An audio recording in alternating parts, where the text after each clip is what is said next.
Assalamualaikum warahmatullahi wabarakatuh. Perkenalkan, nama saya Melati. Saya berasal dari kelas PAUD 5A.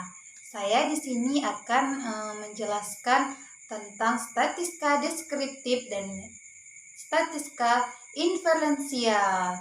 Baiklah, selamat untuk mendengarkan penjelasan saya. Semoga bermanfaat bagi teman-teman semua. Baiklah, saya akan menjelaskan tentang statistika deskriptif.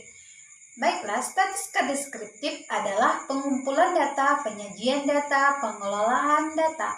Pengumpulan data ini bisa dilakukan secara wawancara, kuesioner, observasi, dokumentasi. Penyajian data bisa melalui dengan tabel, diagram, histogram. Pengolahan data bisa dilakukan dengan ukuran pemusatan data dan ukuran penyebaran data. Selanjutnya kita akan menjelaskan tentang penyajian data. Penyajian data ini tadi terbagi menjadi 3, yaitu tabel, diagram, dan histogram. Dalam tabel tersebut ada terbagi menjadi 2, yaitu tabel biasa, tabel distribusi frekuensi. Baiklah, di sini saya akan menjelaskan tentang tabel distribusi frekuensi. Distribusi frekuensi adalah data yang disusun dalam bentuk kelompok berdasarkan kelas-kelas, interval, dan menurut kategori tertentu. Data perlu disajikan dalam bentuk distribusi frekuensi agar kelihatan lebih sederhana, lebih mudah dibaca serta ditafsirkan sebagai alat informasi. Istilah dalam tabel distribusi frekuensi yang pertama, kelas. Kelas ini adalah kelompok-kelompok nilai atau variabel. Yang kedua, batas kelas adalah nilai-nilai yang membatasi antara kelas yang satu dengan kelas berikutnya. Terdiri dari batas kelas atas, batas kelas bawah. Yang ketiga, tepi kelas. Tepi kelas ini disebut juga dengan batas nyata kelas, yaitu batas kelas yang tidak memiliki lubang yang bisa ditempatkan angka tertentu terdiri dari tepi atas kelas, tepi bawah kelas. Yang keempat, titik tengah kelas. Nilai yang terdapat di titik tengah-tengah antara batas kelas bawah dan batas kelas atas. 5. Interval kelas. Selang yang memisahkan antara kelas yang satu dengan kelas yang lainnya. Yang keenam, panjang interval kelas. Jarak antara tepi kelas atas dan tepi kelas bawah. Yang ketujuh, frekuensi. Banyaknya jumlah data yang terdapat pada kelas tertentu. Dari tabel distribusi frekuensi ini terbagi menjadi 2. Yang pertama, ada tabel distribusi frekuensi relatif. Yang kedua, ada tabel distribusi frekuensi kumulatif. Adapun tujuan dari tabel frekuensi. Tujuan dari pembuatan tabel frekuensi adalah untuk mengatur data mentah belum dikelompokkan ke dalam bentuk yang rapi tanpa mengurangi inti informasi yang ada. Kelebihan dari tabel frekuensi dapat mengetahui gambar secara seluruh. Selanjutnya, kekurangannya. Rincian atau informasi awal menjadi hilang. Distribusi frekuensi relatif adalah membandingkan frekuensi masing-masing kelas dengan jumlah frekuensi total dikalikan 100%. Sedangkan distribusi frekuensi kumulatif ada 2, yaitu distribusi frekuensi kumulatif kurang dari dan lebih dari. Selanjutnya saya akan menjelaskan statistika inferensial. Statistika inferensial adalah pengambilan kesimpulan tentang parameter-parameter suatu populasi berdasarkan data sampelnya.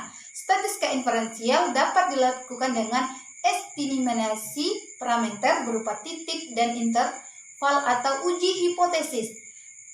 Estimasi parameter adalah teknik statistika untuk menduga nilai parameter dalam populasi berdasarkan statistik sampel yang dapat berupa estimasi titik ataupun estimasi interval. Parameter disebut juga true value dan statistik disebut juga estimate value atau estimator. Ada 2 jenis estimasi, yaitu estimasi titik adalah memperkirakan suatu parameter berdasarkan satu nilai saja. Tentu saja hasil estimasi ini tidak memberikan tingkat keyakinan tertentu.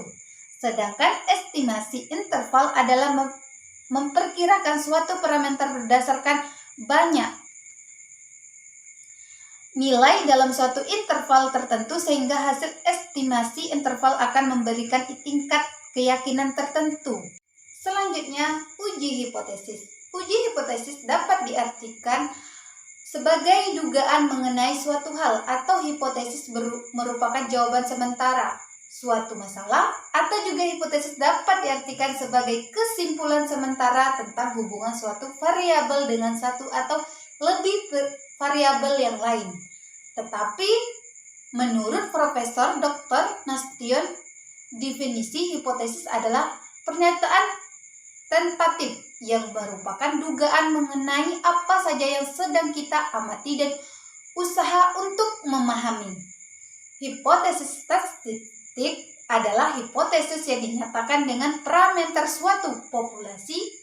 Adapun definisi dari uji hipotesis adalah suatu prosedur yang digunakan untuk menguji kevalidan hipotesis statistika suatu populasi dengan menggunakan data dari sampel populasi tersebut. Sedangkan fungsi hipotesis adalah yang selalu memenuhi dua pernyataan, yaitu menggambarkan hubungan antar variabel, dapat memberikan petunjuk bagaimana pengujian hubungan tersebut. Oleh karena itu, hipotesis perlu dirumuskan terlebih dahulu sebelum dilakukan pengumpulan data. Hipotesis ini disebut hipotesis alternatif atau hipotesis kerja. Hipotesis kerja atau H1 merupakan kesimpulan sementara bahwa sudah dilakukan suatu penelitian, tindakan, dan hubungan antar variabel yang sudah dipelajari dari teori-teori yang berhubungan dengan masalah tersebut. Untuk pengujian H1 perlu ada pembandingan, yaitu hipotesis 0 atau H0. Hipotesis 0 disebut juga sebagai hipotesis statistik, adalah pernyataan tentang nilai satu atau lebih parameter yang menggunakan status saat ini dan biasanya tidak ditolak kecuali data sampel menyimpulkan dengan kuat bahwa hipotesis ini salah. Hipotesis 0 digunakan sebagai dasar pengujian. Berdasarkan tingkat eksplanasinya, hipotesis yang akan diuji, maka ada 3 macam hipotesis, yaitu hipotesis deskriptif, hipotesis komparatif, hipotesis asosiatif. Hipotesis deskriptif adalah hipotesis yang bertujuan untuk menggambarkan atau menjelaskan suatu fenomena atau keadaan tertentu tanpa membandingkan antar kelompok atau mencari hubungan antara variabel. Hipotesis ini hanya berfokus pada karakteristik atau kondisi yang ada pada objek atau subjek penelitian. Selanjutnya, hipotesis komparatif. Hipotesis komparatif adalah hipotesis yang digunakan untuk membandingkan 2 atau lebih kelompok atau variabel yang berbeda untuk mengetahui apakah ada perbedaan yang signifikan antara mereka. Hipotesis ini mengandung dugaan bahwa ada perbedaan antara kelompok atau kondisi yang diteliti. Hipotesis asosiatif adalah hipotesis yang menyatakan hubungan atau keterkaitan antara 2 variabel atau lebih tanpa menyatakan hubungan sebab akibat. Hipotesis ini berfokus pada mencari adanya hubungan antara korelasi antara variabel yang diteliti. Adapun 3 perbedaan dari hipotesis tersebut. Hipotesis deskriptif menggambarkan keadaan atau fenomena tanpa perbandingan atau hubungan.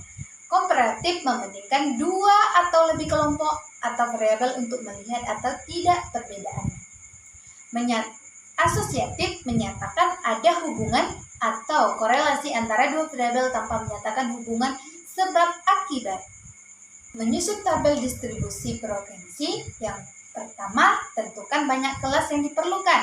Yang kedua, tentukan rentang data.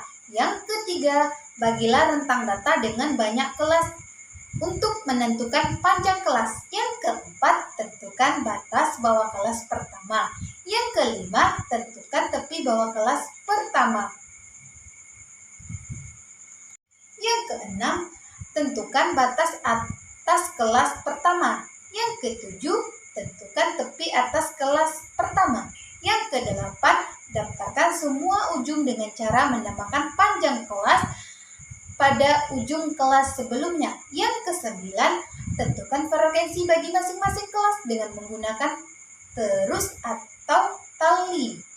Yang kesepuluh, jumlahkan kolom frekuensi dan periksa apakah hasilnya sama dengan banyak total pengamatan atau keseluruhan data.